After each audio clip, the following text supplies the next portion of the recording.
There are only two special operations units in the Western world that operate at the absolute highest level of capability: the American Delta Force and the British SAS.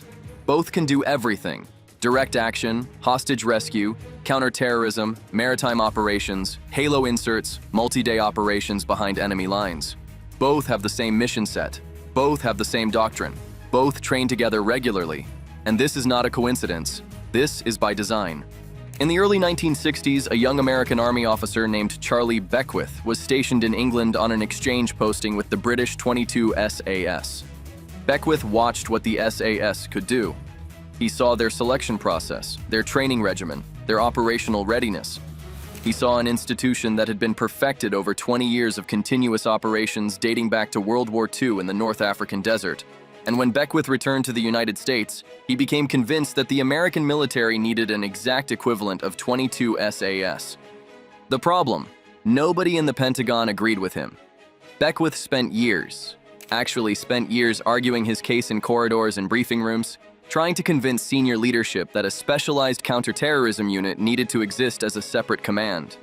It was not until after the Munich Olympics massacre in 1972, when 11 Israeli athletes were killed by a Palestinian terror cell and the world watched it happen on live television, that the argument became irrefutable. The United States military needed a unit specifically trained for hostage rescue, direct action against terrorists, and the kind of surgical precision operation that regular military units simply could not execute. That unit was Delta Force, and it was built as an American copy of the SAS. Same selection philosophy, same training structure, same organization, same mission set. Delta Force was founded in 1977 by Charlie Beckwith himself at Fort Bragg, North Carolina. He had become convinced that what worked for the British would work for Americans, and that the American version would eventually receive the funding and support to exceed the original. 50 years later, both units still operate to the same standard. Both have continuously deployed into the same conflicts. Both train with each other. Both feed intelligence into the same command structure. And after 50 years of parallel evolution and joint operations, the honest question is, have they stayed equal, or has one genuinely pulled ahead? Delta Force's selection course is called Assessment and Selection. It takes place at Camp McCall, North Carolina, a classified facility that doesn't officially appear on most military maps, and it lasts 19 to 21 days. During that time, candidates navigate terrain in darkness carrying heavy weight, solve complex problem sets while exhausted and sleep-deprived, undergo psychological evaluation by military psychologists, and are tested continuously on their ability to remain effective under stress that would cause most people to quit. The pass rate is estimated between 10 and 25%. But the thing about Delta's selection is that it is not primarily testing physical maximums. A candidate can fail assessment and selection and still be in excellent physical condition. What's being tested is decision-making under sustained pressure. Can you think clearly when you're exhausted, disoriented, deprived of sleep for 60+ hours, and carrying 80 pounds of weight through swamp terrain at night? That's the test. Navigation, problem-solving, leadership, resilience. Now, the SAS selection process is fundamentally different, but it selects for the same capability through a different lens. The SAS has two phases: the Hills phase and continuation training. The Hills phase happens in the Brecon Beacons in Wales, and it lasts about 3 weeks. The final exercise is called Endurance, and it is genuinely one of the most demanding military exercises in the world. Candidates have to navigate 64 kilometers, that's 40 miles, carrying 25 kilograms, roughly 55 pounds, over Welsh mountains in any weather, through cold, rain, mud, and darkness, and they have to do it in under 20 hours, completely alone. The failure rate at this stage is approximately 80%. Most candidates don't finish Endurance. Most drop out before the 25-mile mark. Those who do finish Endurance move on to continuation training, which is 6 months of jungle warfare in Belize, combat survival, escape and evasion, seer training, resistance to interrogation, demolitions, languages, close quarters battle, and free-fall parachuting. So here's what's important. These are different tests for the same outcome. Delta's assessment tests decision-making under sustained stress in a controlled environment. SAS's Hills phase tests navigation and pure physical endurance under extreme punishment in a natural environment. But the purpose is identical. Neither unit wants the strongest people. Both units want the people who will think clearly when everything is going wrong, who will continue moving forward when their body is telling them to stop, who will lead teammates through impossible conditions.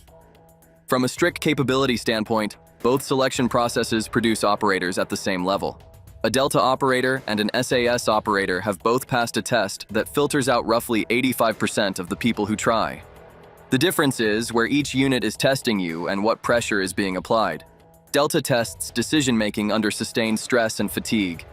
SAS tests endurance and navigation under extreme physical punishment. Both work. Both produce operators who function at Tier 1 level.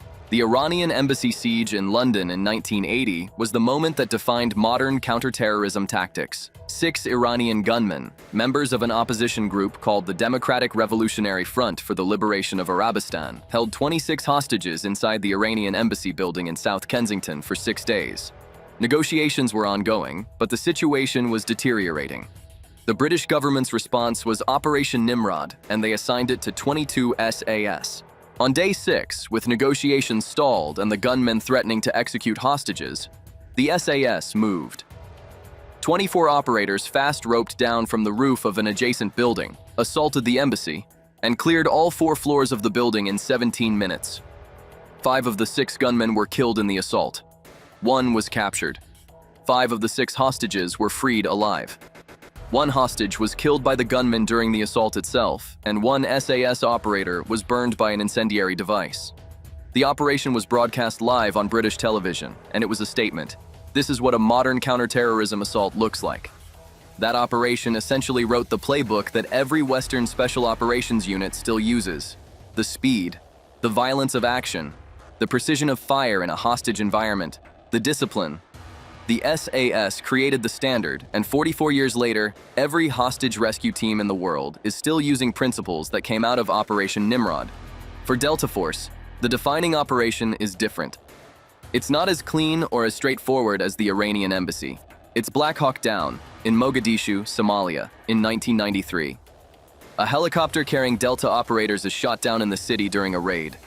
2 Delta snipers, Master Sergeant Gary Gordon and Sergeant First Class Randall Shugart, volunteered to be inserted on the ground to protect the downed pilot and crew against 200-plus armed militia members who are converging on the crash site. Both operators are killed in the firefight. Both are awarded the Medal of Honor posthumously, the first Medal of Honor recipient since Vietnam. The operation is tactically messy. It doesn't have the clean victory of the Iranian embassy, but what it reveals is something fundamental. Delta operators will voluntarily put themselves in a position where they know they'll likely die, so that other American soldiers live. That is the character of the unit. Now, the SAS has its own operation in that same era. Bravo 20, during the Gulf War in 1991, an 8-man SAS patrol is inserted 300 kilometers behind Iraqi lines to hunt for Scud missile launchers. They're compromised almost immediately by an Iraqi patrol. 3 are killed, 4 are captured, 1 escapes. Sergeant Barry, later Major Chris Ryan, walks 300 kilometers to Syria with no food and almost no water, evading Iraqi forces the entire way. It's the longest escape and evasion operation in SAS history. The unit achieved its primary objective by locating Scud positions, but the operation is a tactical loss. And then there's Operation Barras in Sierra Leone in 2000. The SAS inserts to rescue 6 Royal Irish Rangers held by a rebel group called the West Side Boys. They kill 25 rebels and extract all 6 hostages. 1 SAS operator is killed. It's a textbook hostage rescue operation, the kind of thing the SAS trained for after the Iranian embassy. What all these operations reveal is that both units have been tested in the highest stakes environment possible, and both have delivered at an extremely high level. Both have their gold standard operations. Both have their tragic operations. Both have proven themselves in real combat. So if we compare them directly, selection is equivalent. Both units take roughly 80 to 90% of candidates and reject them. Both are testing different physical and psychological pressures, but both are testing for the same outcome: the capability to remain effective under extreme stress and fatigue. Equipment is nearly identical. Both units now use the HK-416 as their primary rifle. Both use HK-MP5 submachine guns for close quarters battle. The SAS uses the Accuracy International AXMC sniper rifle, considered one of the best precision rifles in the world, and Delta has access to equivalent precision rifles including custom platforms. The Glock 17 and 19 are standard across both units. Individual customization is approved in both units. At this point, the equipment difference is essentially negligible. The major difference is resources. Delta Force operates under a black budget managed through JSOC, Joint Special Operations Command. That budget is effectively unlimited for operational purposes. The SAS operates within the UK defense budget, which is orders of magnitude smaller. As a result, Delta has access to aviation assets, the 161st SOAR, the Special Operations Aviation Regiment, that are unmatched in the world. Delta has virtually unlimited intelligence support. Delta can sustain operations with support infrastructure that the SAS would have to downscale or restructure due to budget constraints. But here's the thing that matters. Since 9/11, both units have had roughly equivalent deployment cycles. Both have been continuously engaged in high-intensity counterterrorism operations for 20 years straight. Both have accumulated nearly identical levels of contemporary combat experience against the same enemies. The SAS was integrated into JSOC command structures as a peer unit, not as a liaison or as support, but as a full operational partner on equal footing. And during the Iraq War and the Afghanistan War, British SAS and American Delta Force operated in the same task forces, executing the same missions under the same command structure and achieving the same results. Size-wise, Delta is estimated at 800 to 1,000 operators across 5 squadrons, plus support personnel. The SAS is estimated at 600 plus operators across 4 squadrons, plus support. But the SAS maintains 21 SAS and 23 SAS as reserve regiments that feed qualified candidates into the main unit, which gives the UK a deeper bench in some ways. And finally, history. The SAS was founded in 1941.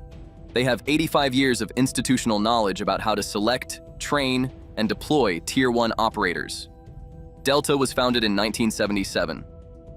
They have 47 years. The SAS created the doctrine that Delta follows. The SAS is the template. Delta is the copy. But after 47 years, the copy has evolved, received unlimited funding, and integrated with the original in every major conflict. This is genuinely the closest comparison in this series. These are 2 units that were designed to do the exact same thing. One was built by copying the other, and after 47 years of parallel evolution and continuous joint operations, they have remained at roughly equal capability. If Delta has an advantage, it is resource advantage. JSOC's black budget, the 161st SOAR, intelligence support that is essentially unlimited, personnel cycles that allow for rapid innovation and experimentation. Delta can outfit every operator with the latest kit. Delta can sustain longer, more complex operations with more support. Delta can fail at higher cost and absorb it. When Delta wants something, Delta gets it. If the SAS has an advantage, it is institutional depth. The SAS created modern counterterrorism doctrine. The SAS executed Operation Nimrod, the operation that every Western unit studies in detail. The SAS has 85 years of institutional knowledge about how to select, train, and deploy Tier 1 operators in every environment. The SAS is the original, the template, the unit that wrote the book. But operationally, after 20 years of joint operations in Iraq and Afghanistan, fighting side by side in the same task forces, executing the same missions against the same enemy, the honest answer is that they are peers. They are near equal. Delta edges on resources and budget. The SAS edges on history and institutional experience. But they were designed for identical missions, they evolved under identical pressures, and they proved over 2 decades of combat that they can operate at the same level. This is the one case where both sides genuinely win. Not because it's a tie, but because this is what Tier 1 looks like when it's done right. This is what happens when you copy excellence, give it time to evolve, and keep the original and the copy operating side by side. They make each other better.